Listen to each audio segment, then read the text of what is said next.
H D. Revanna ಅವರು ಈಗಾಗಲೇ ಬಂಧನಕ್ಕೆ ಒಳಪಟ್ಟಿದ್ದಾರೆ. ಅವರಿಗೆ ಮೆಡಿಕಲ್ ಟೆಸ್ಟ್ ಅನ್ನು ನಡೆಸುವ ಪ್ರಕ್ರಿಯೆ ಇನ್ನೇನು ಕೆಲವೇ ಹೊತ್ತುಗಳಲ್ಲಿ ನಡೆಯುತ್ತೆ.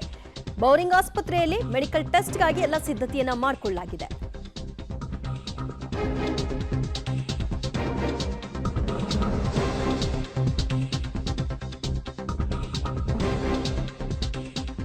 ಬೌರಿಂಗ್ ಆಸ್ಪತ್ರೆಗೆ ಅವರನ್ನ ಕರೆತರೋ ಮೂಲಕವಾಗಿ ಮೆಡಿಕಲ್ ಟೆಸ್ಟ್ಗೆ ಒಳಪಡಿಸಲಾಗುತ್ತೆ. ಬಿಪಿ, ಬ್ಲಡ್ ಶುಗರ್, ಯೂರಿನ್ ಪರೀಕ್ಷೆಯನ್ನ ನಡೆಸುವಂತಹ ಸಾಧ್ಯತೆ ಇದೆ.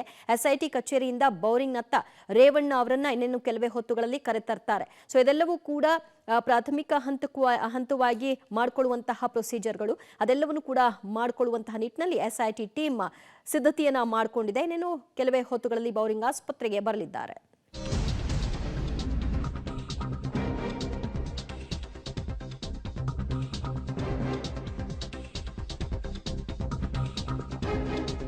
ಕೋರಮಂಗಲ ಜಡ್ಜ್ ನಿವಾಸಕ್ಕೆ ರೇವಣ್ಣ ಅವರನ್ನ ಕರೆತರುವಂತಹ ಹಿನ್ನೆಲೆಯಲ್ಲಿ ನ್ಯಾಯಾಧೀಶರ ನಿವಾಸದ ಮುಂದೆ ಈಗಾಗಲೇ ಪೊಲೀಸ್ ಬಂದೋಬಸ್ತನ್ನ ಮಾಡಲಾಗಿದೆ. ಕೋರಮಂಗಲ ಪೊಲೀಸರಿಂದ ಬಿಗಿ ಭದ್ರತೆಯನ್ನ ಒದಗಿಸಲಾಗಿದೆ. ಗೇಟ್ ಮುಂಭಾಗದಲ್ಲಿ ಬ್ಯಾರಿಕೇಡ್ ಅನ್ನ ಹಾಕಿ ಭದ್ರತೆಯನ್ನ ಒದಗಿಸಲಾಗಿರುವಂತಹ ಚಿತ್ರಣವನ್ನು ಕೂಡ ನೀವು ಒಂದು ಭಾಗದ ದೃಶ್ಯದಲ್ಲಿ ಗಮನಿಸ್ತಾ ಇದ್ದೀರಿ. ಇನ್ನೇನು ಕೆಲವೇ ಹೊತ್ತುಗಳಲ್ಲಿ, ಇವತ್ತು ಭಾನುವಾರವಾದ್ರಿಂದ ಕೋರ್ಟ್ ಕಟಕಟೆಗಳೆಲ್ಲವೂ ಕೂಡ ರಜಾ ದಿನ. ಈ ಹಿನ್ನೆಲೆಯಲ್ಲಿ ನ್ಯಾಯಾಧೀಶರ ನಿವಾಸಕ್ಕೆ ಅವರನ್ನ ಕರೆತರುವಂತಹ ಹಿನ್ನೆಲೆಯಲ್ಲಿ ಎಲ್ಲ ಬಂದೋಬಸ್ತ್ ಮಾಡಿಕೊಳ್ಳಲಾಗಿದೆ. ಮತ್ತಷ್ಟು ಮಾಹಿತಿ ಕೊಡ್ತಾರೆ ನಮ್ಮ ಪ್ರತಿನಿಧಿ ಮೂರ್ತಿ. ಸದ್ಯ ಮೆಡಿಕಲ್ ಟೆಸ್ಟ್ ಆಗಬೇಕು, ಆ ನಂತರದಲ್ಲಿ ನ್ಯಾಯಾಧೀಶರ ಮುಂದೆ ಕರೆತರ್ತಾರೆ. ಸೊ ಎಷ್ಟೊತ್ತಿಗೆ ಆಗಬಹುದು ಈ ಪ್ರಕ್ರಿಯೆ? ಯಾಕಂದ್ರೆ ಮಧ್ಯಾಹ್ನ 2:15 ಒಳಗಾಗಿ ಆಗಬಹುದು ಅಂತ ನಿರೀಕ್ಷೆ ಮಾಡಲಾಗ್ತಿತ್ತು, ತಡ ಆಗ್ತಿದ್ದಿಲ್ಲ ಯಾಕೆ? ಓಕೆ, ಸಂಪರ್ಕ ಸಾಧ್ಯವಾಗ್ತಾ ಇಲ್ಲ, ಮತ್ತೆ ಕನೆಕ್ಟ್ ಮಾಡ್ಕೊಳ್ಳೋಣ. ಸದ್ಯ ಪೆನ್ ಡ್ರೈವ್ ಪ್ರಕರಣಕ್ಕೆ ಸಂಬಂಧಪಟ್ಟ ಹಾಗೆ ಪ್ರಜ್ವಲ್ ರೇವಣ್ಣ ಅವರು ಬರುವಂತಹ ನಿರೀಕ್ಷೆಯಲ್ಲಿ ಒಂದು ಕಡೆಯಲ್ಲಿ ಮಂಗಳೂರು ಮತ್ತು ಬೆಂಗಳೂರು ಏರ್ಪೋರ್ಟ್ನಲ್ಲಿ ಪೊಲೀಸ್ ಭದ್ರತೆ, ಮಗದೊಂದು ಕಡೆಯಲ್ಲಿ ರೇವಣ್ಣ ಅವರಿಗೆ ಮೆಡಿಕಲ್ ಟೆಸ್ಟ್ ಅನ್ನ ಮಾಡಿದ ನಂತರದಲ್ಲಿ ಅವರನ್ನ ನ್ಯಾಯಾಧೀಶರ ಮುಂದೆ ಹಾಜರುಪಡಿಸುವಂತಹ ಪ್ರಕ್ರಿಯೆಗಳು ಆಗಬೇಕಾಗಿದೆ. ಆ ಹಿನ್ನೆಲೆಯಲ್ಲಿ ನ್ಯಾಯಾಧೀಶರ ನಿವಾಸದ ಮುಂಭಾಗ ಭಾರಿ ಪೊಲೀಸ್ ಬಂದೋಬಸ್ತನ್ನ ಮಾಡಿಕೊಳ್ಳಲಾಗಿದೆ. ಅಲ್ಲಿಗಾಗಲೇ ಬ್ಯಾರಿಕೇಡ್ಗಳನ್ನ ಎಳೆದು ಅಲ್ಲಿ ವ್ಯವಸ್ಥೆಯನ್ನ ಮಾಡ್ಕೊಂತಿರುವಂತಹ ದೃಶ್ಯವನ್ನು ಕೂಡ ಗಮನಿಸ್ತಾ ಇದ್ರಿ. ಇನ್ನೇನು ಕೆಲವೇ ಹೊತ್ತುಗಳಲ್ಲಿ ರೇವಣ್ಣ ಅವರನ್ನ ಕರೆತರ್ತಾರೆ. ಕಿಡ್ನಾಪ್ ಪ್ರಕರಣಕ್ಕೆ ಸಂಬಂಧಪಟ್ಟ ಹಾಗೆ KR ನಗರದಲ್ಲಿ ದಾಖಲಾಗಿದ್ದಂತಹ ಒಂದು ಕೇಸ್ ಅದು. ಸೊ ಆ ಕಿಡ್ನಾಪ್ ಪ್ರಕರಣಕ್ಕೆ ಸಂಬಂಧಪಟ್ಟ ಹಾಗೆ ಅವರಿಗೆ ಬೇಲ್ ಸಿಗ್ಲಿಲ್ಲ. ಕೊನೆಗೆ ಅವರನ್ನ ಬಂಧನಕ್ಕೆ ಒಳಪಡಿಸಬೇಕಾಯಿತು. ಸೊ ಬಂಧನಕ್ಕೆ ಒಳಗಾದ ನಂತರದಲ್ಲಿ ಆಗಬೇಕಾದಂತಹ ಪ್ರಕ್ರಿಯೆಗಳು ಈಗ ಒಂದೊಂದೇ ನಡೀತಾ ಇದೆ. ಮತ್ತಷ್ಟು ಮಾಹಿತಿ ಕೊಡ್ತಾರೆ ನಮ್ಮ ಪ್ರತಿನಿಧಿ ನರಸಿಂಹಮೂರ್ತಿ. ನಾನು ಆಗ್ಲೇ ಕೇಳ್ತಾ ಇದ್ದೆ, ಬಹುಶಃ ತಡ ಆಯ್ತಾ? ತಡ ಆಗಿದ್ರು ಯಾಕಿರಬಹುದು?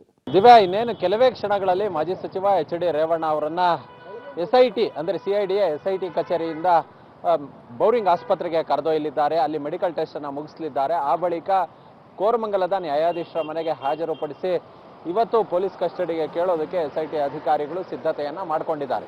ನಿನ್ನೆ ಸಂಜೆ 6ರಿಂದ 7 ಗಂಟೆಯ ಒಳಗೆ, ಅಂದ್ರೆ ಒಂದು ಸಂಜೆ 7 ಗಂಟೆಗೆ ಅವರನ್ನ ಅರೆಸ್ಟ್ ಮಾಡಲಾಗಿತ್ತು. ಇವತ್ತು 7 ಗಂಟೆಗೆ 24 ಗಂಟೆ ಆಗುತ್ತೆ. ಹೀಗಾಗಿ 7 ಗಂಟೆಯ ಒಳಗೆ ಇವರನ್ನ ರೇವಣ್ಣ ಅವರನ್ನ ನ್ಯಾಯಾಧೀಶರ ಮನೆಗೆ ಕರೆದೊಯ್ಯಬೇಕು. ಸಾಮಾನ್ಯವಾಗಿ ಓಪನ್ ಕೋರ್ಟ್ನಲ್ಲಿ ಯಾರಾದರೂ ಆರೋಪಿತರನ್ನ ಹಾಜರುಪಡಿಸಿದಂತಹ ಸಂದರ್ಭದಲ್ಲಿ ಪೊಲೀಸ್ ಕಸ್ಟಡಿಗೆ ಬೇಕು ಅಂತ ಹೇಳಿದಂತಹ ಸಂದರ್ಭದಲ್ಲಿ ಪೊಲೀಸ್ ಕಸ್ಟಡಿಗೆ ಕೊಡುವ ಸಾಧ್ಯತೆ ಹೆಚ್ಚಾಗಿರುತ್ತೆ. ಆದರೆ ಇವತ್ತು ಕೋರ್ಟ್ ರಜೆ ಇರೋ ಕಾರಣ SIT ಅಧಿಕಾರಿಗಳು ಹಲವಾರು ಗುರುತರ ಆರೋಪಗಳನ್ನು ಇವರ ಮೇಲೆ ಹೊರಿಸಿ ಇಲ್ಲ ಇವರನ್ನು ಪೊಲೀಸ್ ಕಸ್ಟಡಿಗೆ ಕೊಡಬೇಕು ಅನ್ನೋ ನಿಟ್ಟಿನಲ್ಲಿ ಮನವಿಯನ್ನು ಮಾಡ್ಕೊಳ್ಳೋ ಸಾಧ್ಯತೆ ಇದ್ರೂ ಕೂಡ ಬಹುತೇಕ ಪೊಲೀಸ್ ಕಸ್ಟಡಿಗೆ ಕೊಡೋದು ಡೌಟ್ ಅಂತ ಕಂಡು ಬರ್ತಿದೆ. ಕಾರಣ ಇಷ್ಟೇ, ಇವತ್ತು ಕೋರ್ಟ್ ರಜೆ ಇದೆ. ಮತ್ತೆ ನಾಳೆ ಓಪನ್ ಕೋರ್ಟ್ನಲ್ಲಿ ಇದನ್ನು ಕೇಳಿ ಅನ್ನೋ ನಿಟ್ಟಿನಲ್ಲಿ ನ್ಯಾಯಾಧೀಶರು ಸೂಚನೆಯನ್ನು ಕೊಡುವ ಸಾಧ್ಯತೆ ಸಹ ಹೆಚ್ಚಾಗಿದೆ. ಹೀಗಾಗಿ ಇವತ್ತು ರೇವಣ್ಣ ಅವರಿಗೆ ನ್ಯಾಯಾಂಗ ಬಂಧನವನ್ನು ಏನಾದರೂ ನ್ಯಾಯಾಧೀಶರು ವಿಧಿಸಿದ್ರೆ ಆ ಬಳಿಕ ಇವರನ್ನ ನ್ಯಾಯಾಧೀಶರ ಮನೆಯಿಂದ ಪರಪ್ಪನ ಅಗ್ರಹಾರಿಗೆ ಜೈಲಿಗೆ ಕರೆದೊಯ್ದು ಬಿಡಬೇಕಾಗುತ್ತೆ.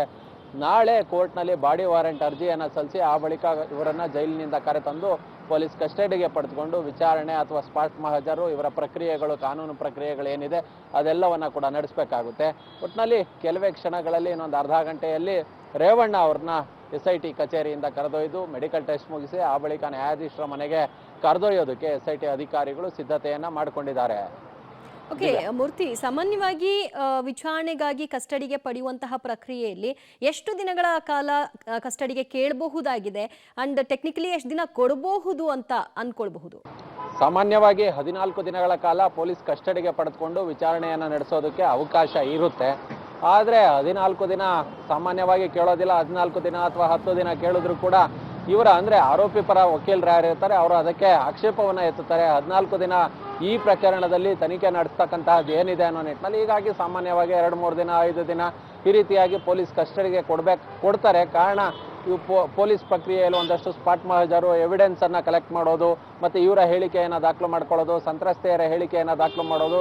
ಹೀಗಾಗಿ ಎವಿಡೆನ್ಸ್ ಕಲೆಕ್ಟ್ ಮಾಡುವ ಉದ್ದೇಶದಿಂದ ಕಸ್ಟಡಿಗೆ ಪಡೆದುಕೊಂಡು ಎವಿಡೆನ್ಸನ್ನು ಕಲೆಕ್ಟ್ ಮಾಡುವ ಕೆಲಸವನ್ನು ಮಾಡ್ತಾರೆ.